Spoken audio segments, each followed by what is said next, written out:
सोमवती अमावस्या पर अवश्य सुने सोना धोबिन की यह पुरानी कथा। एक गरीब ब्राह्मण परिवार था। उस परिवार में पति पत्नी के अलावा एक पुत्री भी थी। वह पुत्री धीरे धीरे बड़ी होने लगी। उस पुत्री में समय और बढ़ती उम्र के साथ सभी स्त्रियों जैसे गुणों का विकास हो रहा था। वह लड़की सुंदर, संस्कारवान एवं गुणवान थी, किंतु गरीब होने के कारण उसका विवाह नहीं हो पा रहा था। एक दिन उस ब्राह्मण के घर एक साधु महाराज पधारे।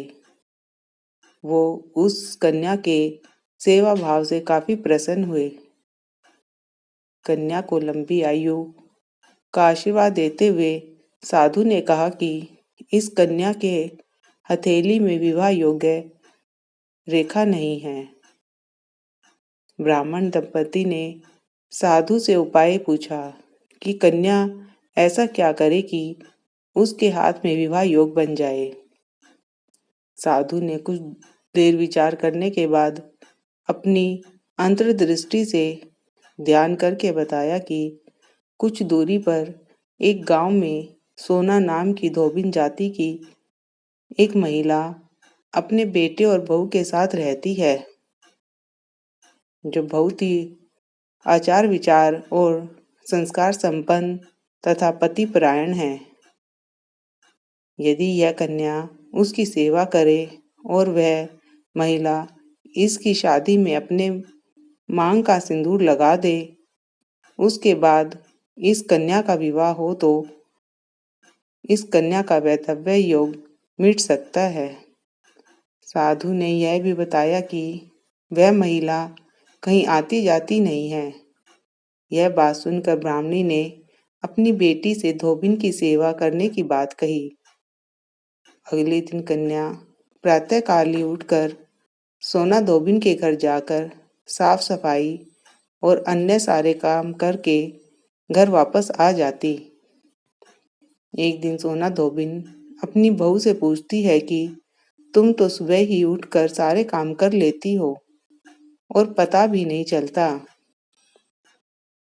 बहू ने कहा, माँ जी, मैंने तो सोचा कि आप ही सुबह उठकर सारे काम खुद ही कर लेती हैं।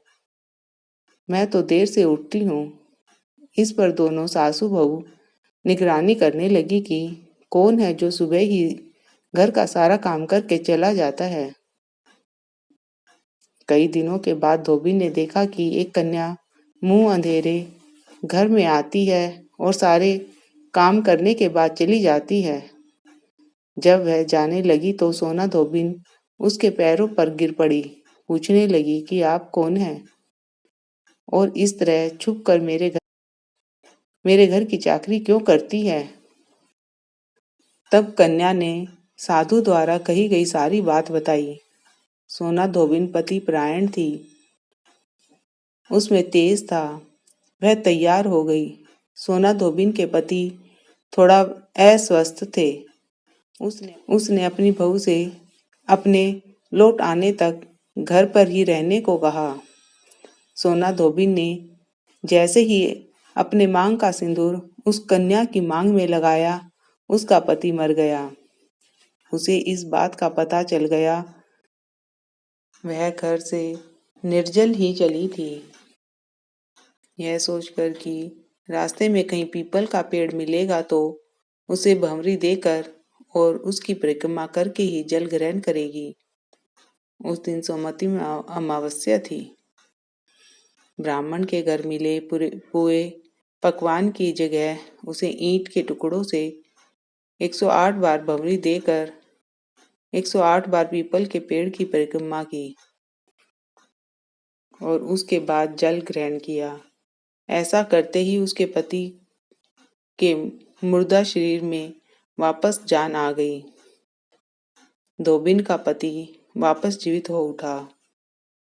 इसलिए सोमवती अमावस्या के दिन से शुरू करके जो व्यक्ति हर अमावस्या के दिन भंवरी देता है, उसके सुख और सौभाग्य में वृद्धि होती है।